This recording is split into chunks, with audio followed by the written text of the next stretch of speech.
యువకుల దాకా సంక్షేమం చేశాడంటూ ఆంధ్రప్రదేశ్ అంతా కొండెత్తి చెప్పేదొకటే.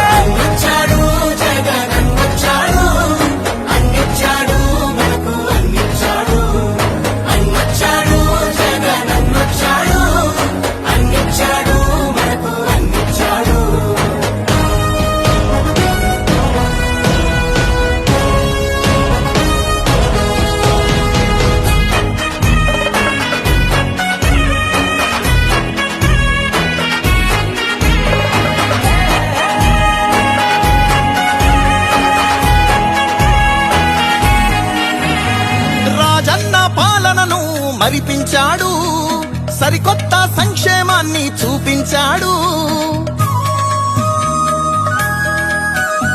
నవరత్నాలంటూ ఇచ్చి మెప్పించాడు, తల వంచిన ఆంధ్రుల కీర్తిని నిలబెట్టాడు.